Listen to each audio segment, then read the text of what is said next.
pemirsa, senang sekali kami kembali menjumpai Anda di NTV Interview bersama saya, Cakri Miller. Kali ini kami akan mengajak Anda untuk melihat pengembangan co-firing biomasa yang kian digandrungi masyarakat karena berdampak besar terhadap pemberdayaan ekonomi dan pengurangan energi fosil. Ya, pemirsa, pengembangan biomasa sebagai energi baru terbarukan semakin populer di Indonesia karena potensi bahan baku yang melimpah dan mudah dijangkau masyarakat. Co-firing biomasa ini tidak hanya mengurangi ketergantungan pada energi fosil, tetapi juga menciptakan lapangan kerja dan memberdayakan ekonomi masyarakat. Nah, seperti apa potensinya dan bagaimana pengembangan co-firing biomasa ini bisa berdampak positif bagi masyarakat? Kita langsung saja membahasnya bersama pengamat energi Ferdi Hasiman yang sudah hadir di studio dan pelaku usaha biomasa Wahyudi yang terhubung melalui sambungan Zoom. Apa kabar Pak Ferdi? Terima kasih sudah hadir di studio kami. Dan juga saya akan sapa Pak Wahyudi. Pak Wahyudi yang sudah ada lewat sambungan Zoom. Apa kabar Pak Wahyudi? Alhamdulillah sehat, Bu. Alhamdulillah sudah mendengar suara kami ya. Di studio sudah ada Pak Ferdi Hasiman juga. Kita akan membahas satu-satu mungkin ya. Karena tujuannya kita ingin mensosialisasikan dan setidaknya membuat masyarakat ini mengerti dan mendukung terbentuknya energi baru terbarukan. Co-firing biomasa. Co-firing dulu Pak Ferdi. Sebenarnya co-firing itu apa sih sebenarnya? Awamnya yang mudah dipahami oleh masyarakat. Co-firing ini kan sebuah metode ya, teknik yang menggunakan teknologi untuk mencampurkan batu bara dengan biomasa. Nah, batu bara ini penting karena kita tahu bahwa kelistrikan PLN itu 57% dari batu bara ya, 57 sampai 60%. Masih menggunakan dan batu bara. Sudah ada kesepakatan di tingkat global, termasuk tahun 2021 itu di beberapa negara yang memerintahkan supaya negara-negara berkembang termasuk Indonesia harus segera melakukan transisi energi. Salah satunya adalah mulai meninggalkan energi atau kelistrikan yang tinggi karbon untuk bisa dalam rangka mengurangi emisi karbon. Nah, pemerintah melalui KLHK itu sudah membuat target bahwa tahun 2060 kita harus nol karbon. Dan untuk mencapai ke sana harus banyak sekali upaya yang dilakukan oleh pelaku usaha, badan usaha milik negara dan pemerintah untuk mencapai zero emisi itu. Dan salah satunya adalah program co-firing ini. Co-firing adalah mencampurkan batu bara yang dominan di dalam kelistrikan PLN. Kalau tadi PLN masih 57 sampai 60%. Sangat besar dan itu tinggi karbon. Dan kalau tinggi karbon dia akan ini agak sulit soal mau mengurangi emisi targetnya kita. sampai harus 0%, harus 0% gitu ya. tahun 2060. Sehingga berbagai upaya yang dilakukan oleh pemerintah, pelaku usaha itu harus menjangkau ke sana. Salah satunya adalah co-firing, bagaimana mencampurkan biomasa yang bahan bakunya ada di tengah masyarakat dan mudah didapat, dan tentu nanti akan ditanyakan ke pelaku usaha bagaimana mereka melakukan pengumpulan biomasa dan bagaimana dijual atau bisa menghasilkan listrik. sumber tidak hanya baru. Listrik saja tapi sumber ekonomi baru juga dan sumber energi baru terbarukan itu juga. Di ujungnya gitu ya, pasti ada itu. Di ujungnya ada itu. Artinya kalau di ujungnya ada sumber ekonomi opportunity baru bagi masyarakat, berarti ada aktivitas ekonomi yang akan hidup dari penciptaan lapangan kerja baru dari aktivitas co-firing ini. Co-firing ini erat hubungannya itu tadi. Kalau kita ingin menurunkan emisi karbon dari batu bara yang masih digunakan oleh pembangkit listrik, khususnya misalnya PLN begitu, harus ada biomasa, harus ada bahannya yang diolah dengan proses. Co-firing ini ada prosesnya begitu ya. Biomasanya ini apa saja sih sebenarnya yang bisa kita dapat? Biomasa ini dari tumbuh-tumbuhan, dari organik ya, dan dari sampah, dari pelet kayu dan segala macamnya. Dan saya kira ini sangat banyak didapat di tengah masyarakat kita. Lalu ada daun dari tumbuh-tumbuhan, karena dia dari organik, makanya untuk mendapatkannya sangat mudah dibandingkan ada di sekitar kita ya.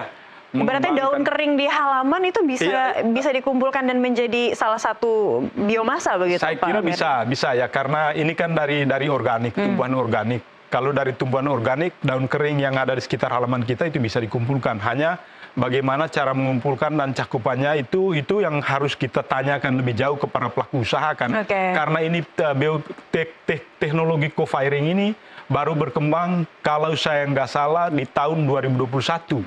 Kementerian SDM itu sudah menargetkan co-firing di sekitar PLTU ya, pembangkit listrik tenaga uap dengan menggunakan batu bara itu 55. Tetapi kalau saya melihat data-datanya PLN, mereka sudah melakukan co-firing di 64 PLTU ya. Kemarin di salah satu PLTU di NTT mereka sudah lakukan. Di PLTU Jawa berapa di Cirebon itu sudah mereka lakukan, dan beberapa PLTU besar mereka sudah lakukan. Langkah ini artinya sudah dilakukan sebenarnya oleh PLN. Kalau co-firing ini bisa berjalan di setiap pembangkit PLN yang menggunakan batubara, saya yakin sekali bahwa ini akan menciptakan peluang ekonomi baru di masyarakat. Datangnya juga dari masyarakat. Nah, ini dia pelaku usahanya yang akan kita tanyakan. Pak Wahyudi, ini co-firing juga erat kaitannya dengan biomasa, karena biomasa adalah bahannya yang akan digunakan untuk proses dari co-firing.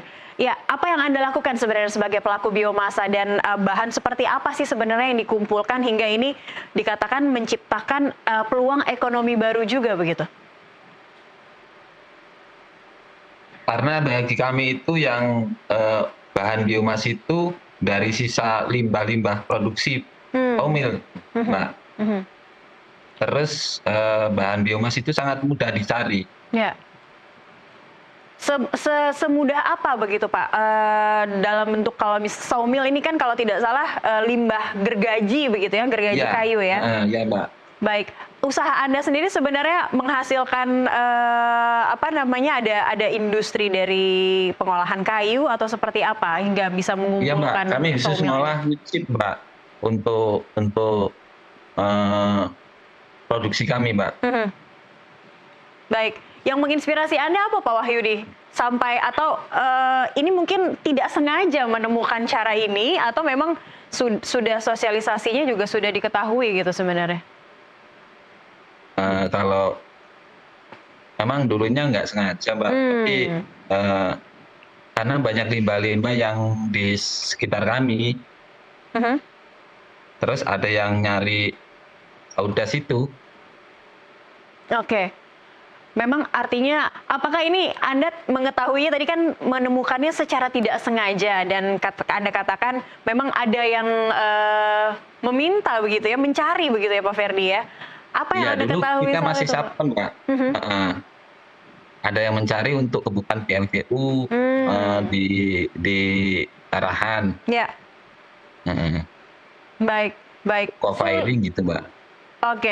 Saya kembali ke Pak Ferdi, ini tadi sempat kita bicarakan juga ya, masyarakat bahkan sebenarnya mungkin belum begitu paham begitu bahwa sebenarnya yang ada di lingkungan mereka ini bisa membantu untuk mengurangi emisi karbon. Nah, kalau Anda lihat, sulit tidak sih sebenarnya mensosialisasikan hal ini Pak, mengingat bahan-bahan biomasanya sebenarnya sangat sehari-hari begitu? Sebenarnya sosialisasinya nggak sulit, hanya memang harus dilakukan masif ya. Harus dilakukan masif kalau benar-benar biomasa ini akan memompa pertumbuhan ekonomi baru di daerah. Lalu biomasa ini penting untuk bisa mencampurkan batu bara gitu loh, karena dia akan menurunkan emisi.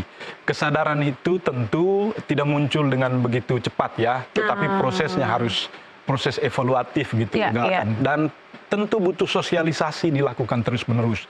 Dan ini pekerjaan yang sangat besar, bukan hanya dari teman-teman media saja, tetapi dari berbagai lapis kalangan stakeholder, termasuk pemerintah. Dan yang paling penting adalah, kalau ini memang biomasa ini dari tumbuh-tumbuhan, sisa limbah dan segala macamnya, ini penting untuk pembangunan kelistrikan ke depan, harus sudah ada kesadaran di level elit politis untuk membuat bagaimana kebijakan ini bisa disinkronkan dengan undang-undang. Nah, kebetulan ini ada RUU energi baru terbarukan yang belum disahkan oleh DPR RI.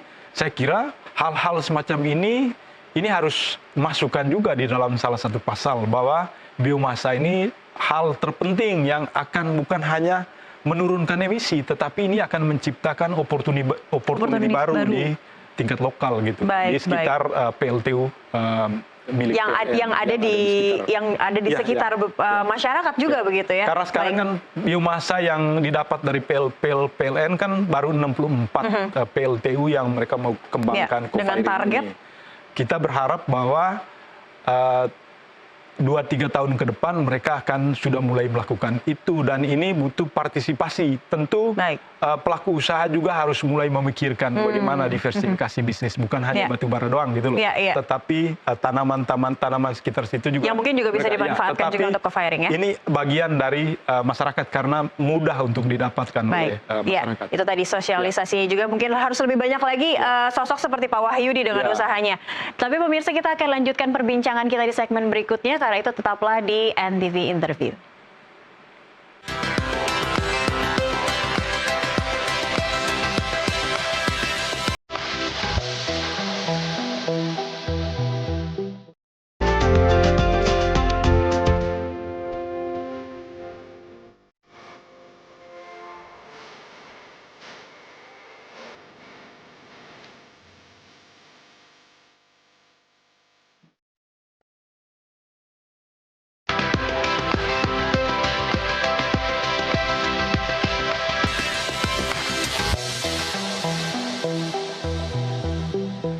Terima kasih Anda masih bersama kami di NTV Interview, dan kita masih membahas seperti apa co-firing biomasa untuk bersama-sama mengurangi emisi karbon, karena tujuannya kita mau 0% untuk emisi karbon ya dengan energi baru terbarukan. Tapi saya ke Pak Wahyudi lagi nih, Pak Ferdi, karena masih penasaran, tadi sempat terhambat juga dengan komunikasi kita.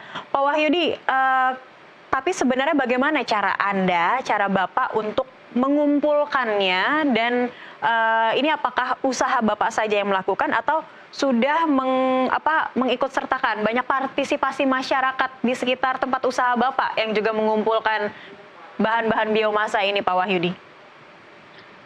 Kalau untuk di pabrik kami, Bu, di tempat produksi kami, masyarakat juga yang di sekitar pabrik kami bisa mengumpulkan dengan pabrik kami, Bu.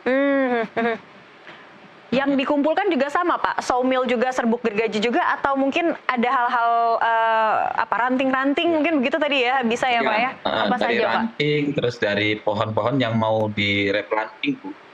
Mereka diantar ke kami, terus kami beli,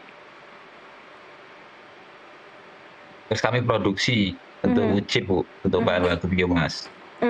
Diproduksi menjadi apa itu, Pak? Maksudnya ada proses begitu ya, dari bahan-bahan yang tadi sudah dikumpulkan, diproduksi menjadi apa biasanya, Pak Wahyudi? Untuk sementara ini kita produksi untuk bahan chip, Bu.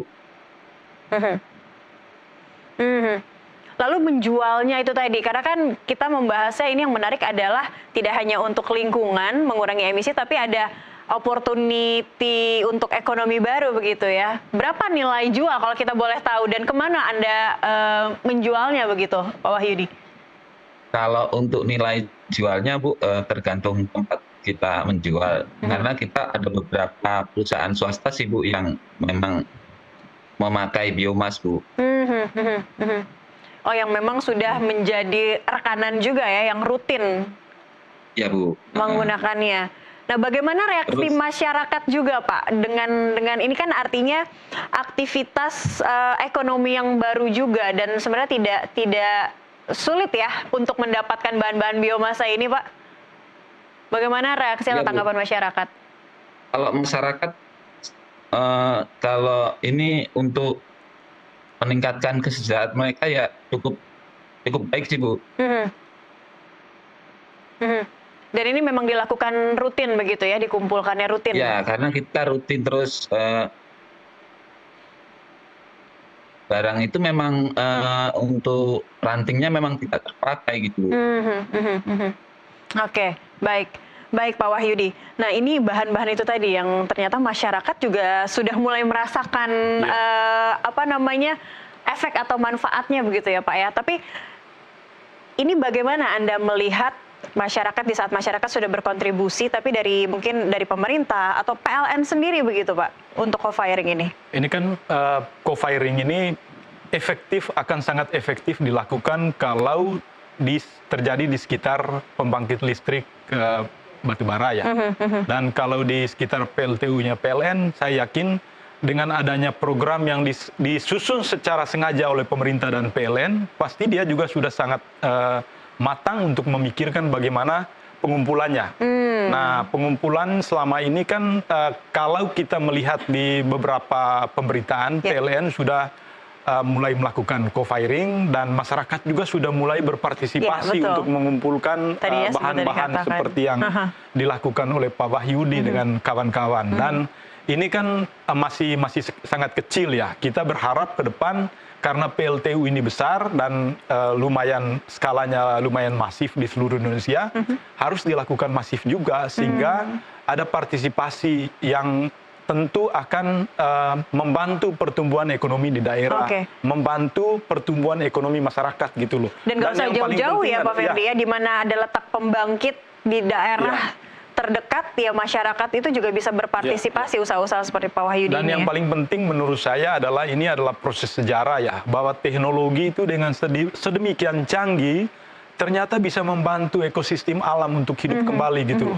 Kan PLTU ini kalau kita melihat bahwa dengan adanya pembangkit listrik dari PLTU, emisi karbonnya cukup tinggi, begitu juga dari BBM ya, sangat tinggi. Nah, proses alam ternyata ini membantu untuk membuat keseimbangan baru gitu loh, bahwa dengan teknologi yang sangat jauh, sangat canggih bisa membantu supaya alam kita bisa terjaga. Dan proses pengumpulan biomasa ini kalau dilakukan secara masif, ini akan menjadi keseimbangan baru untuk bisa menghasilkan emisi sampai nol. Dukungan yang paling terdekat dari pembangkit listrik itu tadi ya, dari mungkin ada komunitas masyarakat yang juga bisa melakukan hal yang sama untuk mengumpulkan bahan-bahan biomasa. Kita berharap ke depan ya ada komunitas-komunitas masyarakat, paling kurang kalau di tempat yang jauh di sekitar PLTU-nya, daerah operasi PLTU-nya harus ada komunitas-komunitas yang secara sengaja mengumpulkan bahan-bahan untuk melakukan co-firing. Tapi Pak Ferdi, kalau dilihat dari sisi manfaat, ini pengembangan biomasa ini lebih efisien dan menguntungkan artinya dibanding dengan EBT yang lain? Ya, ini kan sebenarnya kalau dibandingkan dengan EBT yang lain, saya coba angkat contoh kasus di beberapa daerah ya. Kebetulan saya terlibat dalam membantu untuk melakukan sosialisasi gitu. Nah, untuk geothermal, teknologinya lumayan rumit, lalu prosesnya juga lama, lalu lebih mahal, lalu sosialisasi ke tingkat bawah banyak sekali protes, dan ini membutuhkan kesadaran. Karena di beberapa tempat di daerah mereka menyamakan antara geothermal dengan tambang ya, padahal itu kan sesuatu yang agak berbeda. Padahal ini adalah energi baru terbarukan yang sebenarnya sangat bersih gitu loh, bukan kotor ya. Ini sangat membantu. Nah, dengan biomasa ini saya kira ini adalah salah satu langkah dari pemerintah dan PLN untuk bisa menumbuhkan kesadaran bahwa partisipasi masyarakat untuk menciptakan emisi nol karbon itu penting ke depan. Karena dengan biomasa ini bahan bakunya sudah ada di sekitar bisa kita. Bisa dikatakan gitu mungkin jadi bisa minim penolakan juga dari masyarakat Enggak mungkin. Tidak mungkin ada penolakan, bisa malah membersihkan sampah-sampah. Karena ini kebanyakan berasal dari yang lebih banyak manfaatnya untuk menghasilkan biomasa itu dari ranting-ranting tanaman ya, tumbuhan sebenarnya ya. Tadi Anda sempat menyinggung soal teknologi, jadi penasaran juga kepada Pak Wahyudi. Sebenarnya Pak Wahyudi, tadi kan Anda katakan ranting-ranting, sawmill atau serbuk gergaji ini yang Anda kumpulkan dan masyarakat kumpulkan, ini juga diproduksi dan dibeli begitu ya oleh perusahaan-perusahaan yang berkaitan dengan energi. Menggunakan teknologi apa, Pak? Cara memproduksinya sebenarnya seperti apa sih, Pak Wahyudi? Sederhana atau Anda sudah menggunakan teknologi tertentu begitu? Kalau dibilang teknologi itu terlalu ini ya, Bu, rumit ya? Itu ya. Cuman kita itu pakai alat sederhana, Bu. Kami bikin sendiri alat itu untuk mengacak ranting-ranting kayu itu. Alat seperti apa sih Pak Wahyudi yang dibuatnya, dan kalau saya awam gitu ya, jadi penasaran diproduksinya nanti dari ranting-ranting itu sebenarnya akan diproduksi menjadi apa agar dijualnya punya nilai ekonomi lebih begitu kan ya? Jadi apa sebenarnya? Alatnya alat cacat, Bu. Kami bikin alat cacat sendiri, terus ya untuk memproduksi wood chipnya itu. Oke, oh hanya alat cacah ternyata. Tapi manfaat apa saja Pak sejauh ini yang sudah dinikmati oleh Pak Wahyudi dan juga teman-teman yang juga sama-sama ikut mengumpulkan biomasa di daerah Bapak? Kalau untuk sisi dari bisnis mungkin ada Bu, cuman kan kita melibatkan orang di sekitar itu Bu, yang apa namanya, tadinya pengangguran bisa kerja, ya membuka lapangan pekerjaan baru Bu. Oh jadi membuka lapangan pekerjaan baru ya, itu jelas tadi yang Ya. kita sampaikan, opportunity baru begitu. Sudah berapa banyak apa namanya mungkin pekerja begitu Pak atau masyarakat ini sudah terbentuk menjadi kelompok-kelompok mungkin begitu yang Pak Wahyudi dengan tidak sengaja gerakan di daerah Anda? Kalau untuk dari kami Bu, penebang, dari mulai penebang sampai yang muat, sampai sopir, sampai produksi, sampai nganter lagi itu sekitar ratusan orang Bu. Oke, Lebih. baik. Iya, jadi benar-benar jadi membuka lahan usaha baru begitu ya. Ya Bu. Iya. Baik Pak Wahyudi. Nah ini kalau dikatakan sebenarnya tidak rumit ya, Pak Ferdi, karena tadi menggunakan mesin cacah Teknologi. sederhana kok, kita tidak usah jauh-jauh berbicara teknologi. Tapi sebenarnya apa yang paling dibutuhkan kalau kita ingin mengejar target itu tadi co-firing zero emission dan co-firing ini bisa lebih besar lagi membantu menurunkan emisi karbon, kita akan lanjutkan di segmen berikutnya. Pemirsa tetaplah bersama kami, NTV Interview akan kembali sesaat lagi.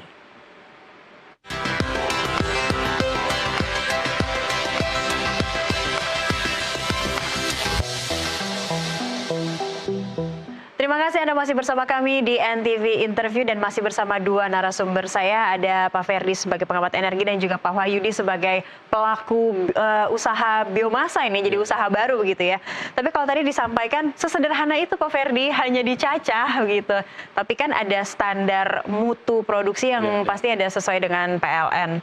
Sebelum saya tanyakan ke Pak Wahyudi, saya ingin bertanya ke Pak Ferdi, apa sebenarnya mungkin kalau teknologi sederhana saja bisa kita mensupport biomasa ini?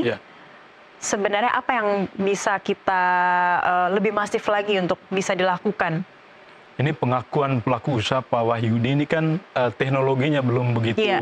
Bahkan mungkin nggak usah ngomong teknologi deh begitu ya. Ya, jadi prosesnya sederhana, tetapi kan ini dunia sudah berputar sangat jauh ya. Jadi ini dunia global membutuhkan apalagi energi ya. Energi salah satu kekuatan besar untuk menjadi negara raksasa dan mau menjadi negara besar. Kalau Indonesia mau menjadi negara besar ke depan dengan tingkat emisi nol karbon, nol karbon, ya saya kira tentu yang harus kita perbaiki dan persiapkan adalah teknologinya.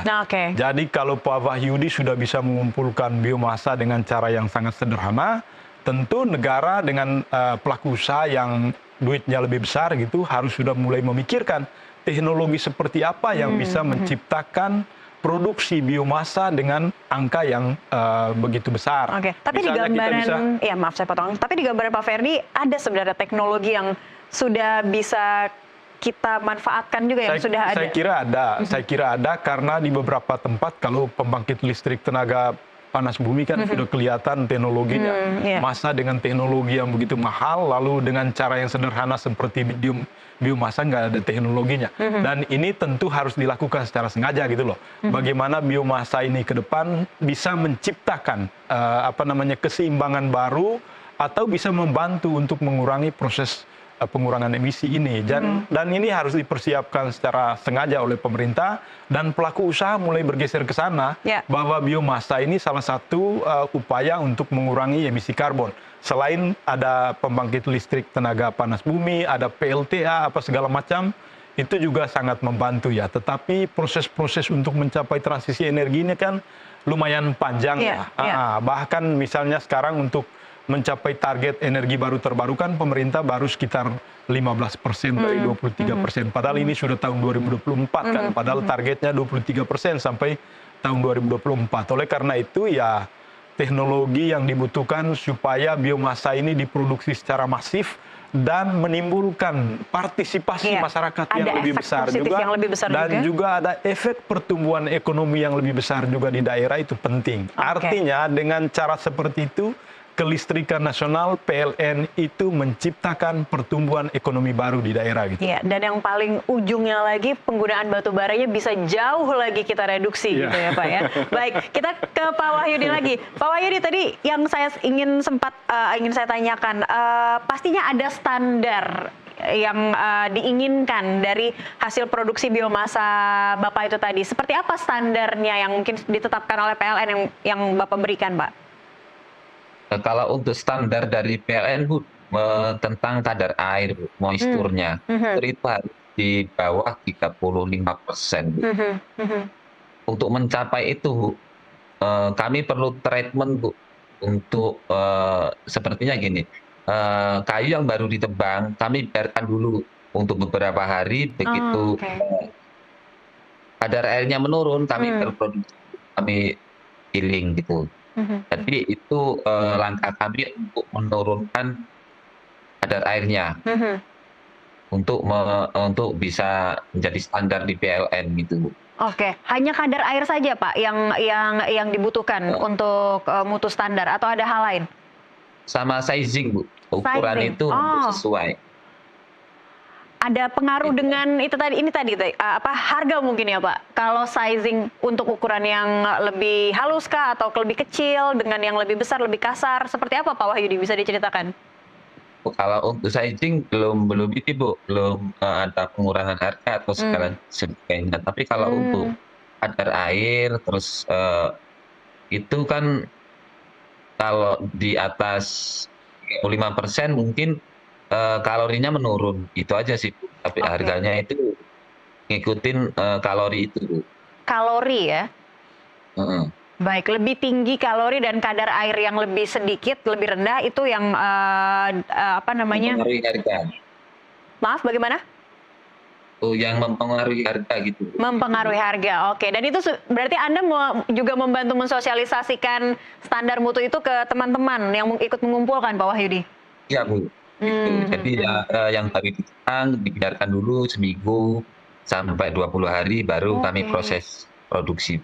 Baik Pak Wahyudi ya. Setidaknya meskipun butuh waktu, tetap lebih pendek dibanding kalau kita membandingkan EBT lain dengan geotermal ya Pak ya. Nah, ini kan kalau meskipun simpel, sederhana, tapi sebenarnya banyak yang terlibat di rantai pasok biomasa ini Pak Ferdi. Nah, bagaimana dengan cara yang sudah sangat simpel, tanpa penolakan dan sebenarnya gampang kita dapatkan ini bisa sustain gitu Pak? Apa yang harus dijaga juga? Cara sustainnya harus didesain secara sengaja sebagai kebijakan di pemerintahan. Baik, harus ada kebijakan. Jadi harus ada kebijakan. Kalau enggak, itu dilakukan secara sporadis saja sama masyarakat. Jadi secara tidak sengaja seperti yang dilakukan oleh Pak Wahyudi. Jadi begitu terus, enggak akan bisa tumbuh kalau begitu. Oleh karena itu, karena kita udah lihat bahwa biomasa ini bisa membuat ekonomi di daerah bisa bagus, lalu bisa membuat emisi karbon menjadi turun. Oleh karena itu harus memikirkan secara sengaja sekarang. Nah, kita berharap orang-orang kayak Pak Wahyudi itu bisa dipanggil oleh teman-teman DPR ya, untuk bisa memberi masukan dalam rancangan undang-undang energi baru terbarukan sebagai salah satu pasal yang secara sengaja masuk ke dalam pasal RUU energi baru terbarukan. Kalau enggak, ini kan pelaku batu bara ini besar ya Mbak ya. Jadi nggak mungkin orang-orang seperti Pak Wahyudi bisa masuk ke dalam pasal-pasal di dalam RUU baru terbarukan. Jadi ini keputusan politik teknokratis yang tentu harus dilakukan secara sistematis gitu. Jadi kebijakan harus dirancang secara sistematis, masuk ke dalam undang-undang sehingga goalnya ke depan kelihatan bahwa target kita dari biomasa misalnya 30% dari biomasa, 70% dari batu bara, supaya ada keseimbangan dalam pembangkit-pembangkit kita, sehingga ketahuan bahwa tahun 2060 kita punya targetnya segini dari biomasa, dari energi baru terbarukan segini, dari pembangkit listrik tenaga surya segini, sehingga tahun 2060 PLTU dari Itu tidak hanya cita-cita jadinya Iya, ya. Mungkin jadi kita nggak bisa, hanya cita-cita, bisa iya. merealisasikannya sedikit lebih mendekati harus ada peta Zero jalan emission. menuju ke sana, menuju zero emission. Kalau enggak, kita hanya ngomong kosong doang, omon-omon kata Pak Prabowo. Omon. Jadi nggak ada Mumpung- road map ke sana. Iya, mumpung masyarakat kita ini sudah mulai sadar tergerak, ada hal baru, menghasilkan ekonomi baru juga, peluang usaha Iya. dan peluang kerja. Kenapa tidak kita harus menyokong yang mumpung tidak ada penolakan itu Dan yang tadi. paling penting adalah untuk menjaga pasokan listrik nasional, ternyata partisipasi masyarakat itu penting, bukan hanya partisipasi pelaku usaha. Partisipasi masyarakat menjadi penting. Dan Baik. untuk bisa mendorong partisipasi masyarakat, pelaku usaha, badan usaha milik negara seperti PLN, ya harus benar-benar karena mereka selalu berada di tengah masyarakat, mereka juga harus memperdayakan masyarakat dengan cara-cara seperti ini gitu. Baik, dengan cara yang ini toh cara yang baik dan diterima oleh Iya, masyarakat juga ya. Baik. Terakhir mungkin ke Pak Wahyudi, Pak. Harapan Bapak dengan adanya usaha seperti ini kan artinya usaha yang lain begitu ya, usaha yang tidak sengaja, yang secara kebetulan Bapak dapatkan bersama teman-teman di sekitar lingkungan Bapak dengan untuk mendukung biomasa ini, Pak. Apa harapan Anda, Pak? Ya, pastinya kami sudah bersyukur, Bu, bisa usaha kecil seperti kami itu bisa bermitra langsung dengan PLN, dengan BUMN. Tapi tidak menutup kemungkinan, Bu, kami itu kalau ya artinya banyak perusahaan-perusahaan besar yang punya modal besar, kami ini akan tergerus, Bu, terhabis. Karena kami akan kalah dengan persaingan di bahan baku, terus di teknologi. Iya. Gitu sih, Bu. Mungkin harapan kami sih ada sejenis undang-undang atau pasal atau privatisasi untuk pengusaha-pengusaha kecil seperti kami, Bu. Baik, supaya itu tadi ya tidak tergilas dengan usaha-usaha yang lebih besar saat mengetahui biomasa ini ternyata sangat seksi begitu untuk dilakukan. Baik. Begitu saja harapannya ya Pak ya, dan kami juga punya harapan yang sama juga nih kepada Pak Wahyudi teman-teman untuk tidak berhenti di tengah jalan ya Pak ya. Baik, Pak Wahyudi terima kasih, tetap semangat dengan usaha Bapak dan teman-teman di sana, dan juga Pak Ferry terima kasih untuk waktu Anda berbagi soal co-firing biomasa. Terima kasih, Mbak.